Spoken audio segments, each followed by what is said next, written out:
Hello, everyone, and welcome to our introduction to health professions at the University of St. Thomas. My name is Erin Curran, and I'm the Associate Dean of the Morrison Family College of Health.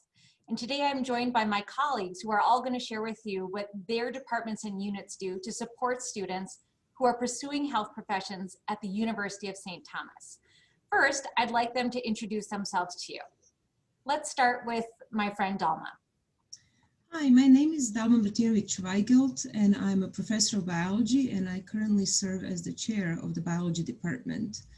My expertise is in environmental health. Thank you, Dalma. We'll move on to Paul. Hi, everybody. I am Paul Melick. I am chair of the Department of Health and Exercise Science in my 9th year at St. Thomas, and my area of research is on metabolism and high-intensity exercise. Thanks, Paul. Justin, you are up. Hi, everyone. My name is Justin Donato. I am a member of the faculty in the chemistry department. I'm currently director of the biochemistry program. This is my 11th year at St. Thomas, and I research bacteria that are resistant to antibiotics. Thanks, Justin. Sarah? Hello, everyone. My name is Sarah Heimovix. I am a member of the biology department, and I'm also a part of the interdisciplinary neuroscience program. This is also my 9th year at St. Thomas, and my research specialty is behavioral neuroendocrinology, which is just fancy for hormones, brain, and behavior. Sarah, thank you. And last but not least, we come to Michael. Hello, everyone. I'm Michael Getty. I'm the coordinator of PreHealth Advising. I have been at St. Thomas for about 18 months, prior to which I was at Washington University in St. Louis. Thank you, Michael. I'm going to start by telling each of you a little bit about the programs in the Morrison Family College of Health. So we're actually the newest college at the University of St. Thomas. And in creating this college, we pulled together some existing programs and are in the process of adding new programs. So my colleague, Dr. Paul Melick, he's chair of Health and Exercise Science. Within his unit, which is now in the College of Health, they have exercise science, public health, and health promotion. We also have undergraduate and graduate degrees in our School of Social Work, as well as graduate degrees in our Graduate School of Professional Psychology. Our newest endeavor, actually, though, is planning and developing a School of Nursing. So this is one of the newest programs that will open up at the University of St. Thomas, and we plan to enroll our first nursing students in the fall of 2022. So that's something I'm really excited about and working hard on. And something that many of the people in this webinar are also partnering with me in terms of developing. But I want you to know that in the Morrison Family College of Health, that is not the only way to pursue a health profession at the University of St. Thomas. In fact, there are many ways to pursue health professions at the University of St. Thomas, and that's what we're here to talk to you about. So I'd like to throw out a question to my colleagues. And that question is, what do you and what does your department do to support students who are preparing for work in health professions? I can go ahead and start by showing some of the slides about the programs that we have in biology department. So here are a couple slides I prepared for everyone.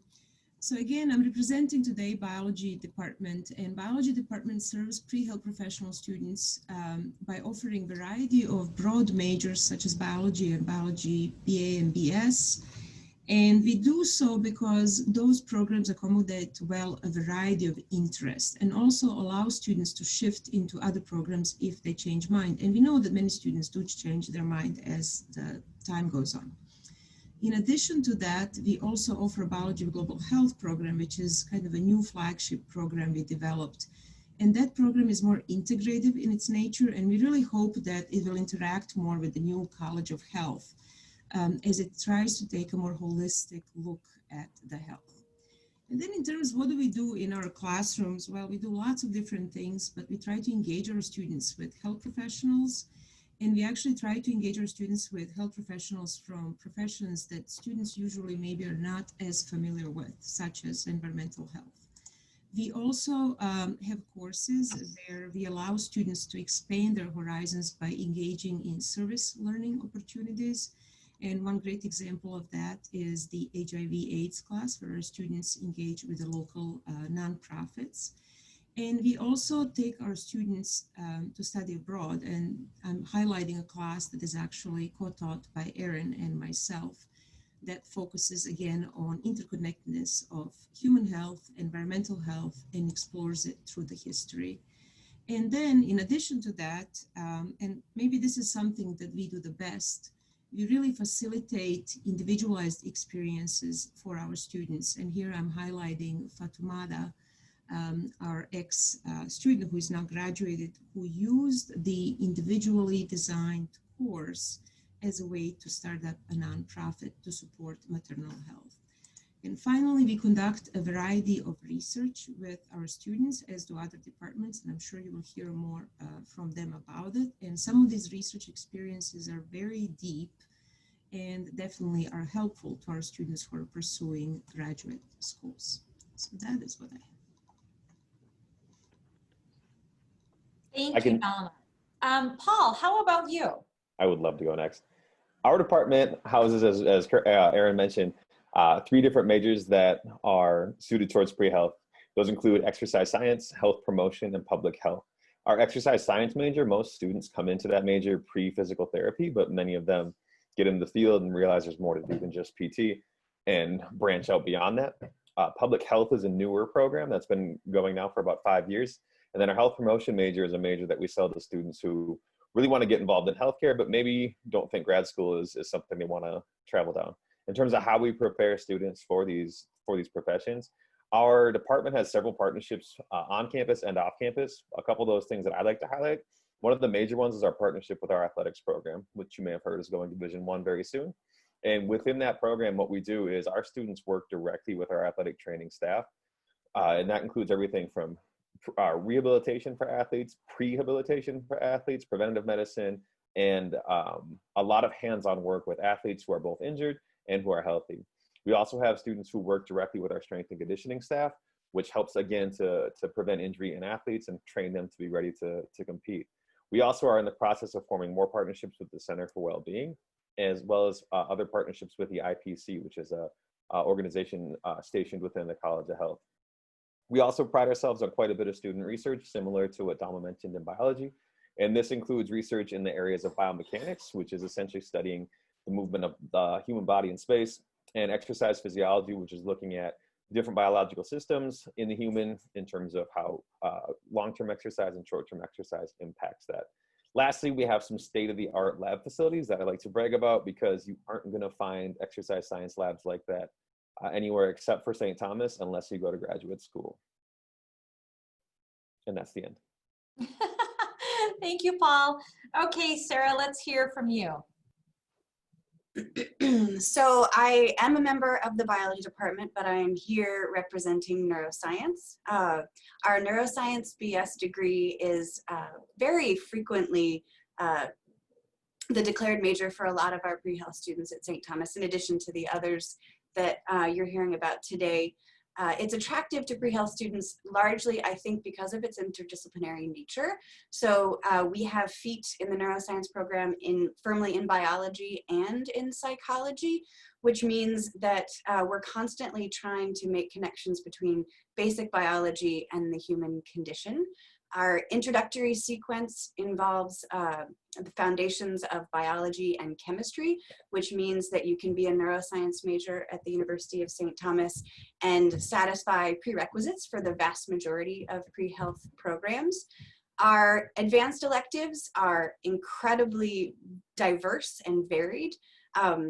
We have classes focused on sleep, on drug addiction, on sensory systems, and all of our faculty are continually emphasizing the translational nature of the research that we ourselves conduct and that we emphasize in our advanced courses.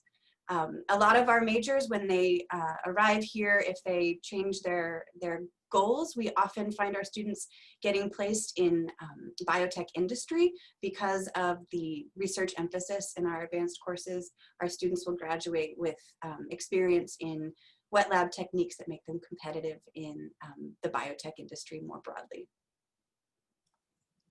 Thank you, Sarah. And Dr. Donato, you are up.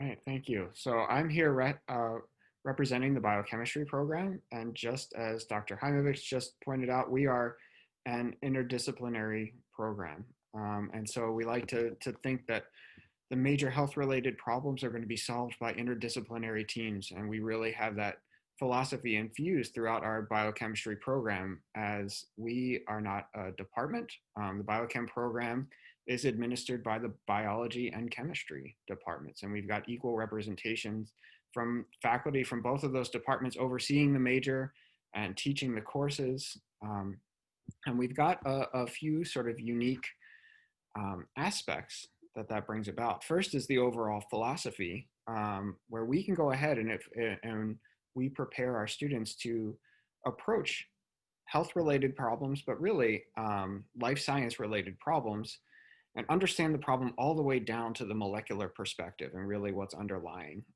what's going on there. So we like that approach. That's really what we infuse into our courses and into everything we do.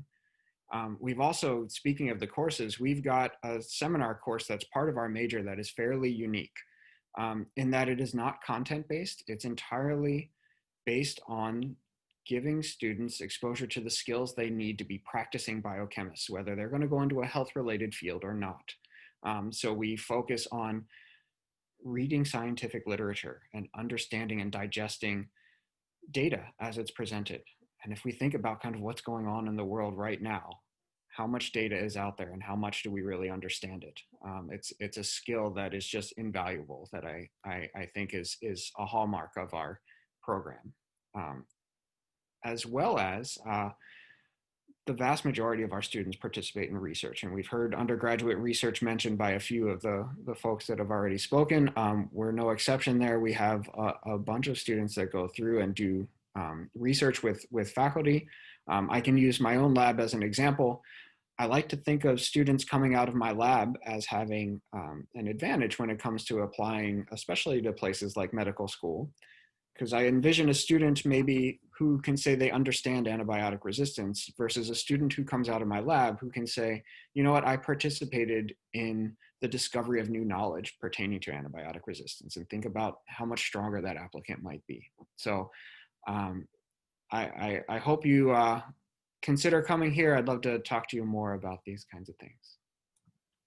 Justin, one thing that you just talked about really resonates with me and my experience in the sciences here at the University of St. Thomas. So I'm in my 13th year here, and I think every program that I have ever been a part of has worked really hard to engage its undergraduates in meaningful research. So these aren't undergraduates who are being brought in just to wash beakers or, you know, clean up lab spaces or anything like that. They're actually contributing to the development and generation of new knowledge. I want to share a little private story, and that's that my daughter, who is looking at colleges, she's interested in health and exercise science, and I had her meet with Paul here because Paul and the Department of Health and Exercise Science has really an incredible first-rate lab.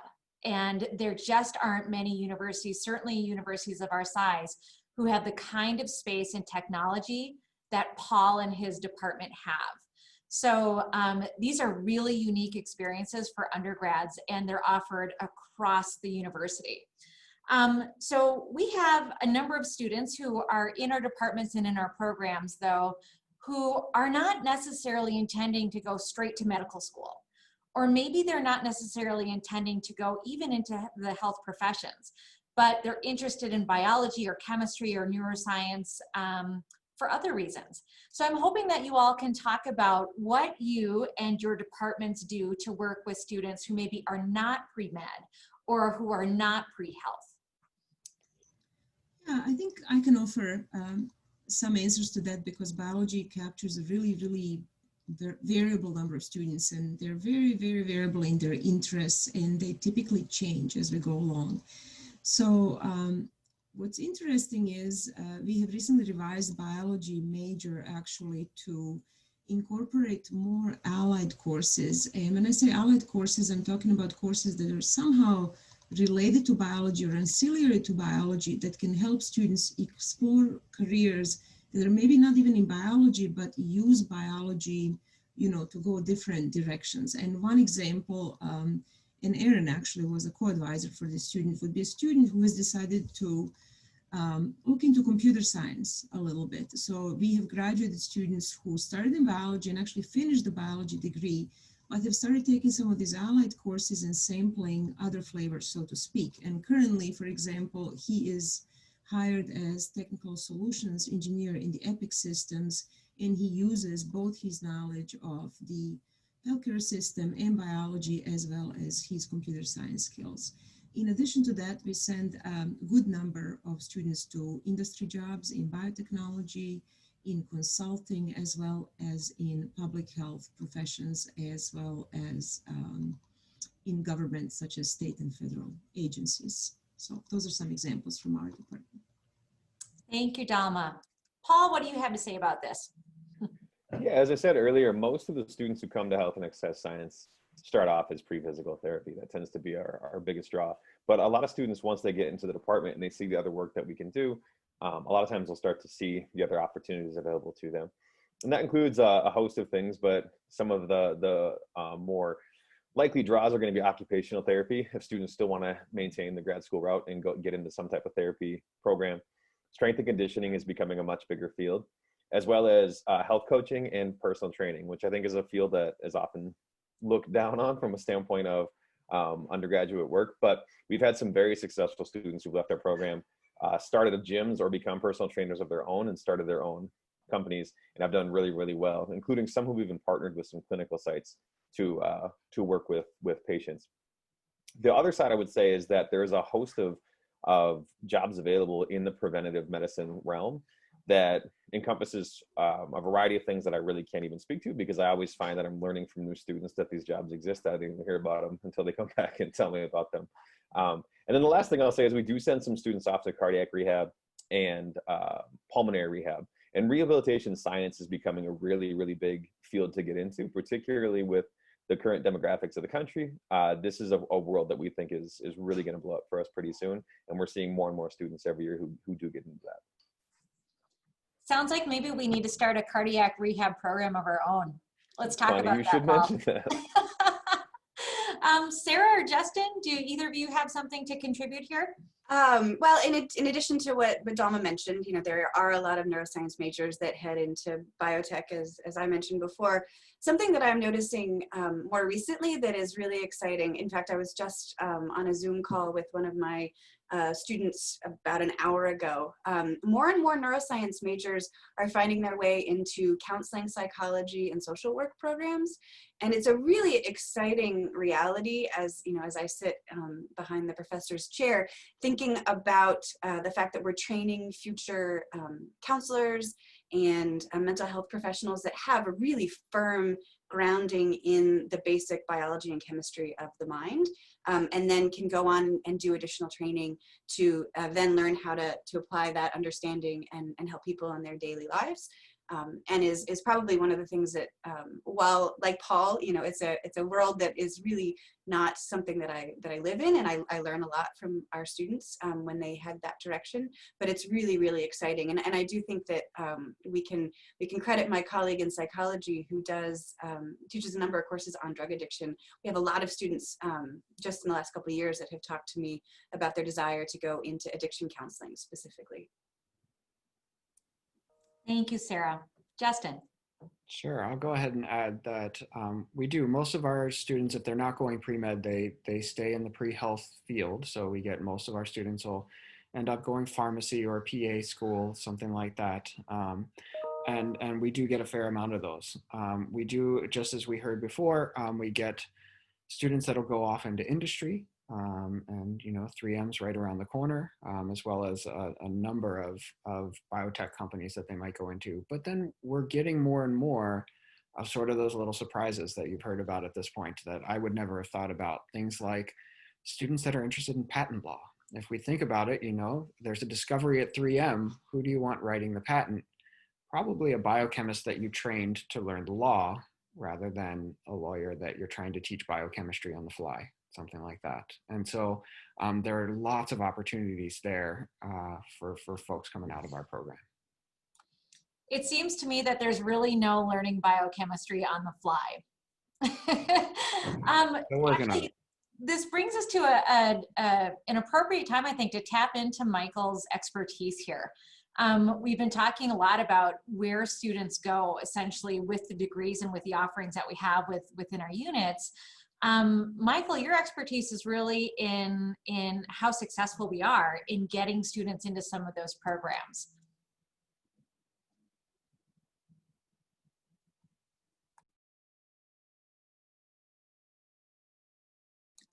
Whoops, Michael, I'll have to tell you, you are on mute.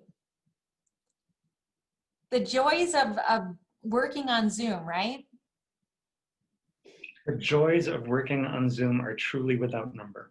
Well, here's the good news, Michael. All of our students probably have at least some experience now having classes on Zoom, and there's not a person listening that hasn't had that exact same experience, so everybody can relate.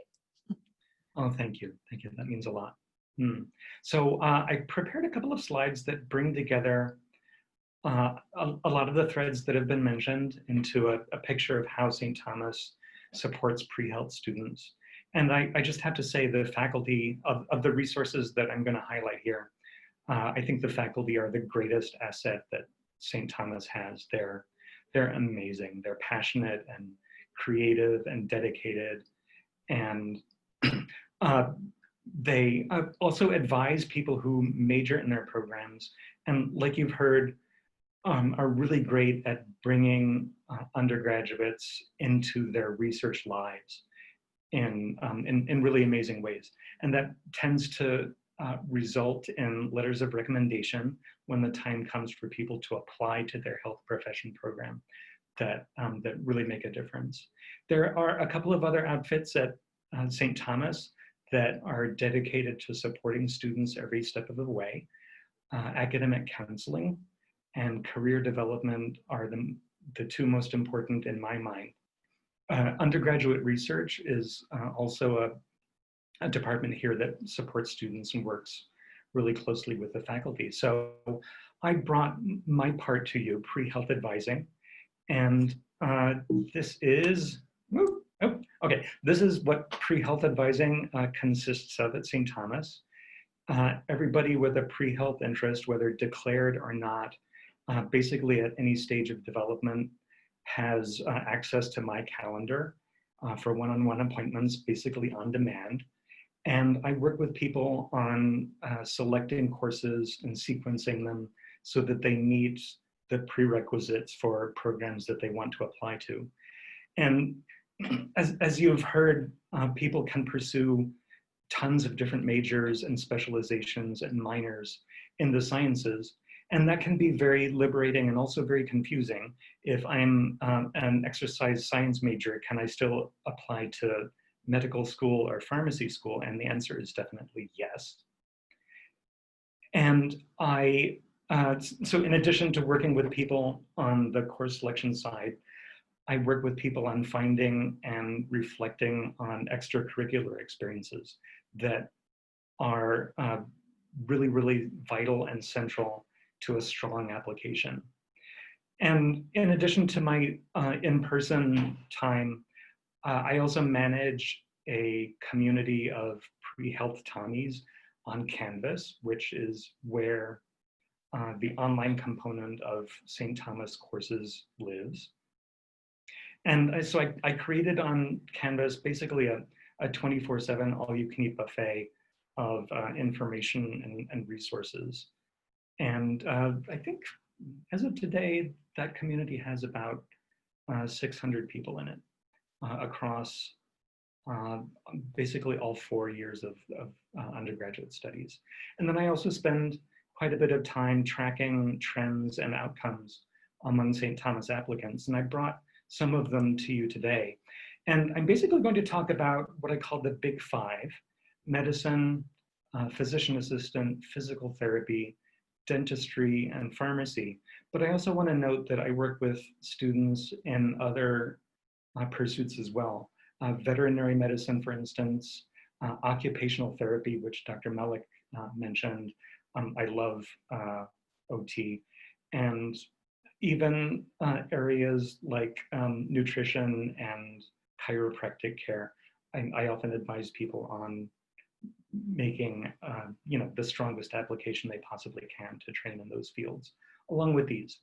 So this is a rough overview of how many people have applied to these programs from St. Thomas over a 4-year period. And you can see that for every medical school applicant, there is about one applicant in one of the other 4 fields. So, roughly 600 people you're looking at here. And this is their approximate rate of success over that same period.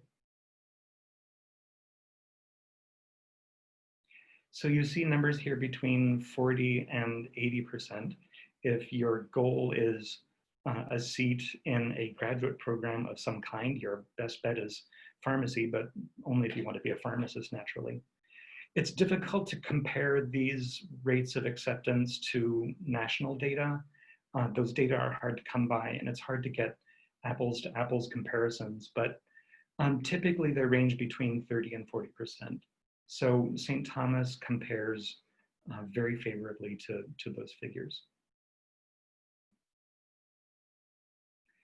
And then, assuming that things don't work out, what happens then? I think it's important to point out that at St. Thomas, career development and PreHealth Advising remain available basically indefinitely. I get a lot of enjoyment and satisfaction out of working with people who are applying to graduate programs in the health professions any number of years after graduation. Unlike applying to college, reapplication to programs in the health professions is expected and often encouraged. So I will work with students through their first, second, third, and basically arbitrary number of applications. So when students either are admitted or decide that they're done applying, where do they go? And you've heard from my faculty colleagues that St. Thomas graduates go on to really satisfying careers in industry and academia. And I can say that of the people I've tracked who do not receive offers of admission in the health professions, where do they go? And the largest single destination is, like you've also heard, on the business side of healthcare. So they work in administration and management, and also device and pharmaceutical development and sales. And I would say that is mostly on the sales side, but also very conspicuously on the research and development side. And second to that, the largest destination is graduate study in the sciences, towards an MA and PhD, and also in public health. So that's my basic overview of how St. Thomas supports students who are interested in health professions. And thank you.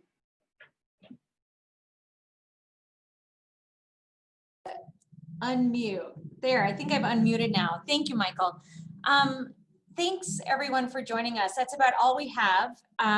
But I do hope you learned something and that you've also developed some additional questions. And I'm sharing a screen right now that gives you the contact information of the people to talk to with those additional questions. Don't hesitate to reach out to any of my colleagues or myself. We'd be happy to talk to you about what it's like to pursue the career of your dreams at the University of St. Thomas. Thanks so much.